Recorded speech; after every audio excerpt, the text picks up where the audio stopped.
That's when I grabbed my baby. The rush to escape a burning apartment building. Falling bricks, and a man who was hit when a wall came tumbling down. Plus, snakes taken from a home during a drug search. Tonight, the owners want their animals back. Live, local, late breaking. Now broadcasting in high definition. Channel 11 News 11 at 11 starts with breaking news.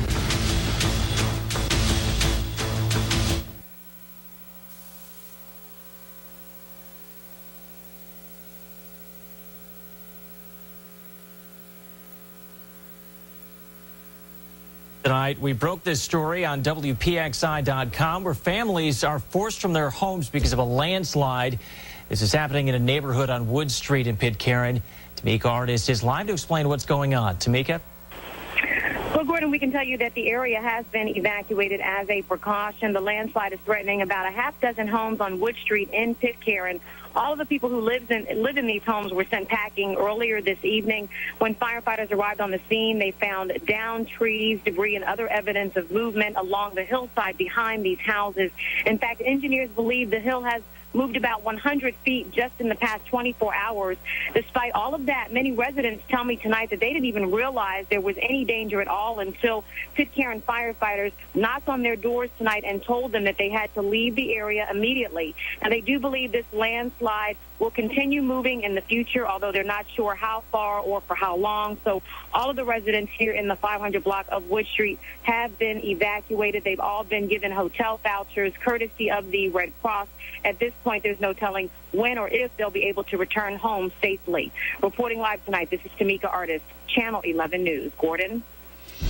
A show of support tonight for a family hit by a tragedy when a child dies at a fire. It's been 5 days since Isaiah Marshman died in a fire in a Larimer home. Tonight, an effort to help the family cope with this tragedy. Before Tamika went to that breaking news in Pitcairn, she filed this report. He was the sweetest baby. Him and his dad had a special bond. He's going to be a well-missed child.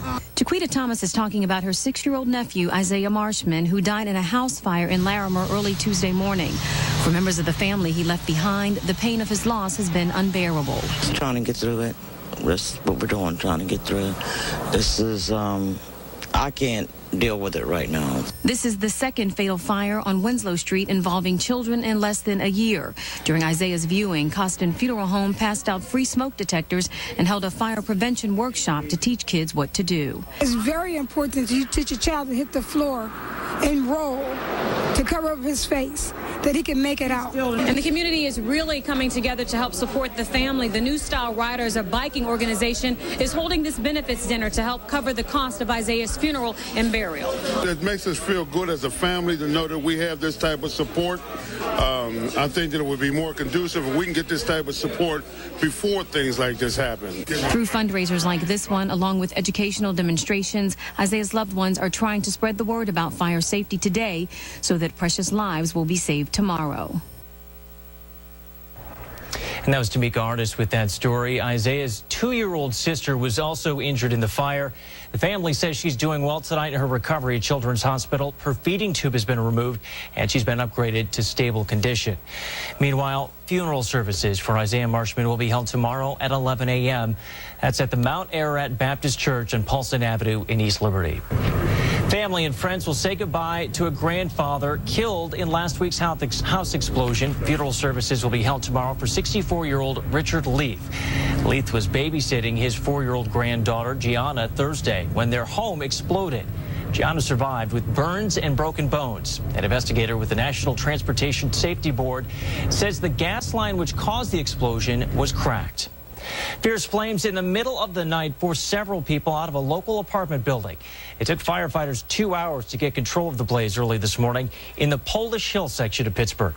And people living in the apartment on Dobson Street were thankful to get out alive. Stu Brown reports. The four-alarm fire raged through this three-story building at 3:30 a.m., driving 7 people out of their apartments. Everybody's out. Brian Anzaldi, who lives on the ground floor with his wife Erin and their 3-year-old daughter Isabella, was changing the time on his clocks when he heard his next-door neighbor bang on his door. She said that she was in the shower and that a candle had fell onto the floor and started the fire. He grabbed the fire extinguisher but was driven back. And that's when I grabbed my baby and just kept on. My wife was trying to get some stuff. She grabbed a couple pictures, and I told her just to get out because it was coming that fast. It was just moving that fast. Anzaldi said he and his wife lost all their possessions. I have my family, which is a blessing. It's absolutely a blessing. So happy to have my little girl. He said a woman stopped her car and took the family out of the bitter cold. So there are still some good people out there to help you out. And she sat with us for a while until the in-laws got here and we could move to safer ground. One of the firefighters was injured when he was hit in the neck by flying debris. And kind of was sitting on the sidelines taking a break when his neck began to stiffen up. The firefighter was taken to the hospital. Firefighters rescued a man trapped on the roof who used a cell phone to call 911. Neighbors got a basement resident out of her apartment. The fire destroyed the building. In Polish Hill, Stuart Brown, Channel 11 News. And Zone 2 police tell us one of their officers, Matthew Imicus, was the first responder to the scene. He smelled the smoke, helped rescue victims, and tried to fight the blaze until firefighters got there. The Red Cross is providing temporary housing for several of the tenants. Tonight, the fire marshal is investigating a Westmoreland County fire that left a family of 4 homeless.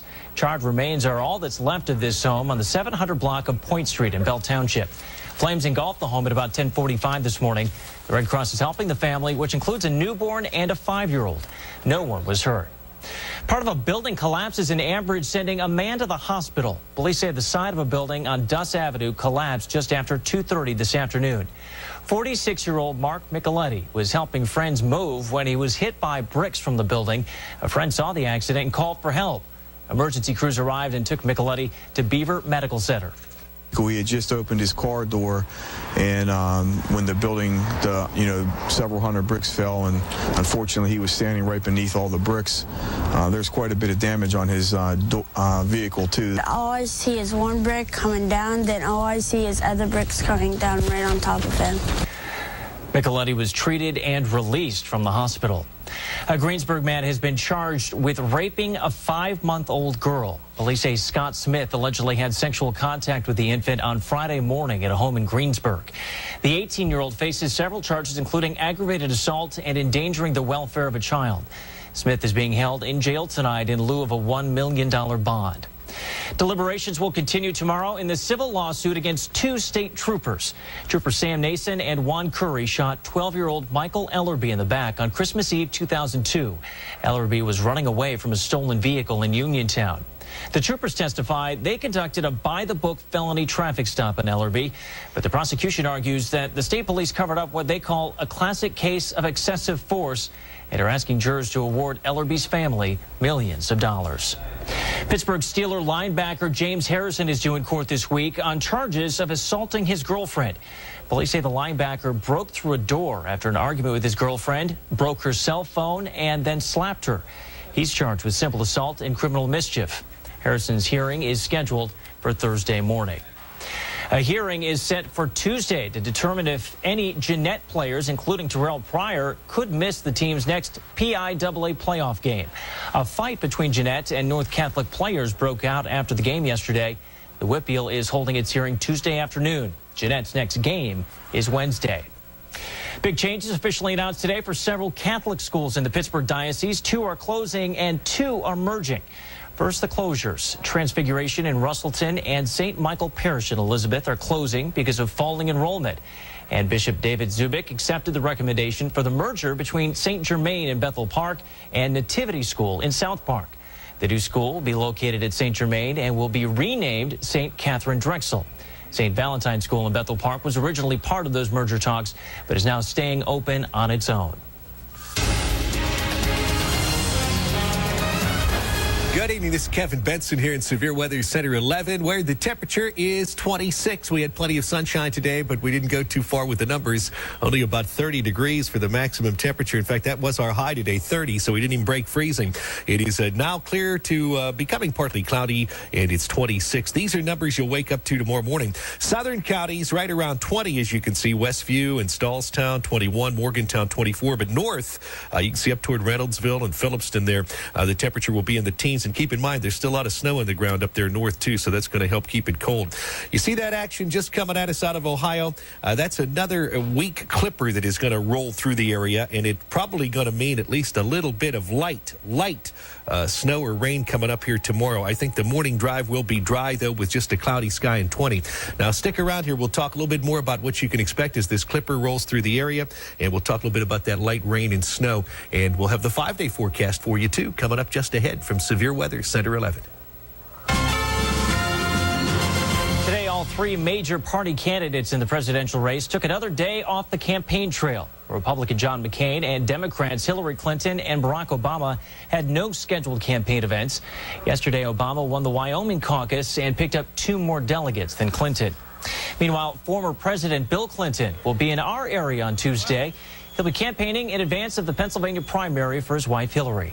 The details of that visit are still being finalized. Clinton campaigned for his wife in Mississippi on Saturday. And President George Bush is coming to the area for a fundraiser later this month. The private, invitation-only fundraiser will be in Sewickley Heights on March 27th. The cost is $1,000 per person. For all the details about the candidates and where they stand on the issues, click on the Decision 2008 tab at WPXI.com. Traffic changes coming for folks who use Route 28, where construction is about to begin. The deadline fast approaching for Tawanda Carlisle to report to jail.